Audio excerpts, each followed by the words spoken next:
Bakit nga ba hindi pa rin dapat baliwalain ang hero na si Melissa?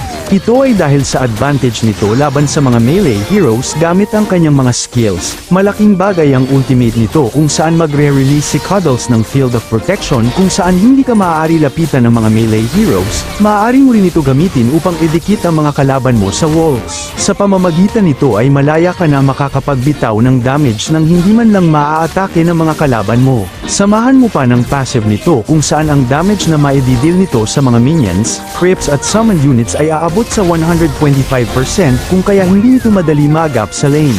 At kung pangbalagbagan na build naman ang hanap mo, gamitin mo ang mga recommended items ko. Samahan mo pa ng emblem na Marksman, Swift, Bargain Hunter, at Weakness Finder para sa attack speed, adaptive attack, at lifesteal upang magamit nito ang kanyang full potential sa game. Don't forget to click the follow button para lagi kang updated sa mga tutorial videos na tiyak makaka-improve ng gameplay mo.